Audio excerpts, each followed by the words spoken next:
വീടുകളിൽ പള്ളികളിൽ ആകെ ഒരു പള്ളിയിൽ 3 ആളെ ഉള്ളിലുണ്ടാവുള്ളൂ. പക്ഷെ വലിയ 2 ബോക്സ് പുറത്തേക്ക് വെച്ച് 400 ആളെ കേൾപ്പിക്കുകയാണ്. 2 മണിക്കൂറോളം നീളുന്ന വീട്ടുകാർക്കും നാട്ടുകാർക്കും എല്ലാം പ്രയാസം സൃഷ്ടിച്ചുകൊണ്ടിരിക്കുന്ന ആളുകൾ പറയുന്നത്, ഞങ്ങൾ മദ്ഹ് പാടില്ലേ, നിങ്ങൾക്ക് എന്താ കുഴപ്പം? പ്രശംസയാണോ?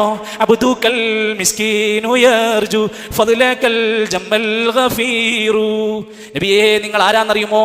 അബ്ദുകൽ മിസ്കീനു യർജു, അങ്ങയുടെ സാധുവായ അടിമകളാണ് ഞങ്ങൾ. അബ്ദുള്ള എന്ന് പറഞ്ഞ അള്ളാന്റെ അടിമ എന്നാണ്. അതേ പ്രയോഗമാണ് അബ്ദുകൽ മിസ്കീൻ, അങ്ങയുടെ അടിമകളായ ഞങ്ങളിത് വന്നിരിക്കുന്നു, ഞങ്ങൾക്ക് പാപം പുറത്തു തരണേ നബിയേ. അസ്സലാമു അലൈക യാ മാഹിദ്ദുനൂബി, അസ്സലാമു അലൈക യാ ജാലിൽ ഖുറൂബി. ഉസ്താദുമാരുടെ പാട്ടിനനുസരിച്ച് ഗണത്തിനനുസരിച്ച് പല ട്യൂണിൽ അത് പാടിക്കൊണ്ടിരിക്കും. എന്താ അർത്ഥം ആരും കേൾക്കുന്നില്ല. പാപങ്ങളെല്ലാം മായിച്ചു തരുന്ന നബിയേ, നിങ്ങൾക്ക് സലാമുണ്ട്. പ്രയാസങ്ങളെല്ലാം ഞങ്ങൾക്ക് നീക്കിത്തരുന്ന നബിയേ, നിങ്ങൾക്ക് സലാമുണ്ട്. ഇത് മദ്ഹാണോ?